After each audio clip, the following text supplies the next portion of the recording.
మొదటి ఉత్తరం చూద్దామండి. వైజాగ్ నుంచి కళ్యాణి రాస్తున్నారు. దత్తాత్రేయ స్వామి అవతరణ గురించి వివరించండి అంటూ రాస్తున్నారు. దత్త జయంతి అనగానే గురువులకే గురువు, గురుదేవుడైనటువంటి ఆ మహానుభావుడి యొక్క ఉద్భవము జరిగినటువంటి రోజు. ఆయన ఎప్పుడూ ఉన్నవాడే, ఒక రూపములో అక్కడ ఉద్భవించి కనిపించాడు.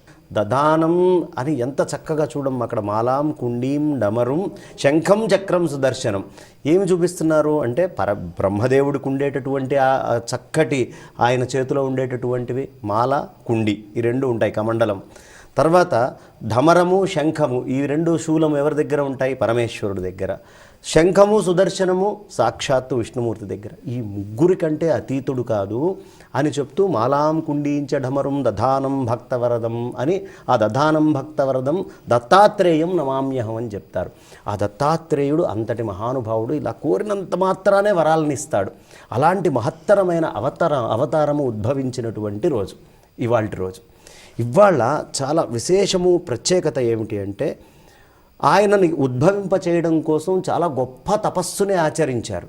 ఎవరు? అత్రి అనసూయలు. ఆ అత్రి ఎంత గొప్ప ఘోరమైనటువంటి తపస్సును ఆచరించాడయ్యా అంటే ఈ పరమాత్మని పొందడానికి చాలా నిష్ఠగా, చాలా తపస్సుగా ఆచరించాడు. ఆ తర్వాత వీళ్ళిద్దరి తపస్సు అలా కొనసాగుతూనే ఉంది.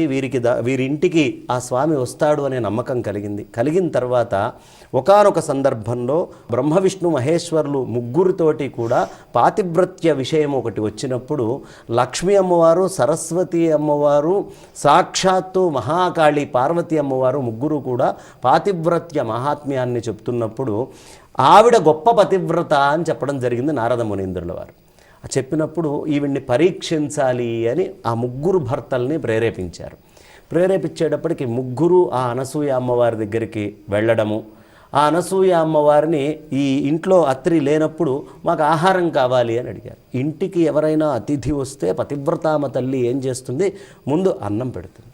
ఆ అన్నం పెట్టడానికి చక్కగా అక్కడ అన్ని ఏర్పాట్లు చేస్తే, కాదమ్మా వివస్త్రవై అన్నం పెడితేనే మేము తింటాము అనేటప్పటికీ ఒక్కసారిగా ఆవిడ ఆశ్చర్యపోయింది. ఓహో, ఇదేదో పరీక్ష జరుగుతున్నట్టు ఉందని ముందే గ్రహించి ఆమె పాతివ్రత్యము యొక్క మాహాత్మ్యంతో, అంటే ఎలాంటి వాడికి పరమాత్మ ఉద్భవిస్తాడు? అంత పాతివ్రత్యం ఉంటే ఉద్భవిస్తాడు. పాతివ్రత్య మహాత్మ్యంతో ముగ్గురు చంటి పిల్లల కింద మార్చేసింది. కాబట్టి ఇక్కడ మనకి తెలియాల్సినటువంటి విషయం ఏమిటి అంటే పాతివ్రత్య ధర్మము భగవంతుణ్ణైనా సరే ఆధీనంలోకి తీసుకోగలదు, ఏమైనా సాధించగలదు. పాతివ్రత్య ధర్మానికి ఆ శక్తి ఉంది.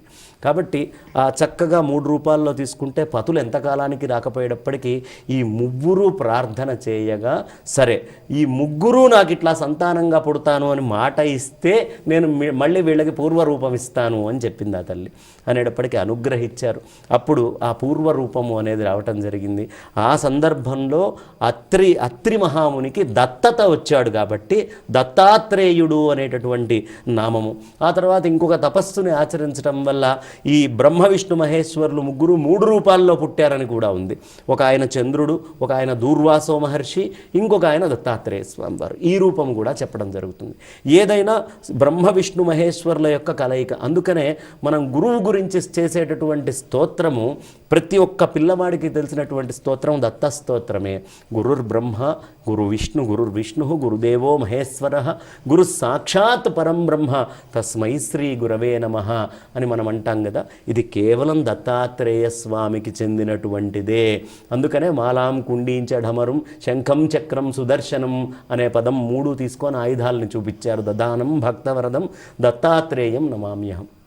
ఈ విధంగా స్వామివారి యొక్క అవతరణ జరగటమైంది. ఇంకా చిన్న చిన్న కథలు కూడా ఉన్నాయి. కాబట్టి అసలు ఆ దత్తాత్రేయ స్వామివారి అవతారంలోనే పాతివ్రత్య మహాత్మ్యం, భగవంతుడు నిర్బంధింపబడి అలా ఆయన ఎంత చక్కగా ఈ తల్లికి ఆ దత్తత వచ్చాడు అనే విషయాన్ని చెప్తుంది. కాబట్టి అసూయారహితుడైనటువంటి త్రిగుణాలకి అతీతుడు, అత్రి అంటే త్రిగుణాతీతుడు అని, త్రిగుణాలకి అతీతుడై అనసూయారహితులైనటువంటి ఈ కలయిక వల్లే దత్తాత్రేయుడు రావటం జరుగుతుంది. అలాంటి వాడికి ఎవరికైనా దత్తత వెళ్తాడు పరమేశ్వరుడు అని చెప్పడానికి మన లోపల ఉండేటటువంటి త్రిగుణాలని జయించి అత్రి 3టిని దాటాలి, అసూయారహితులమై ఉంటే ఆయనంతటా ఆయనే దత్తతగా వస్తాడు. కాబట్టి అనసూయాత్రులకి దత్తాత్రేయుడిగా ఆయన ఉద్భవించాడు.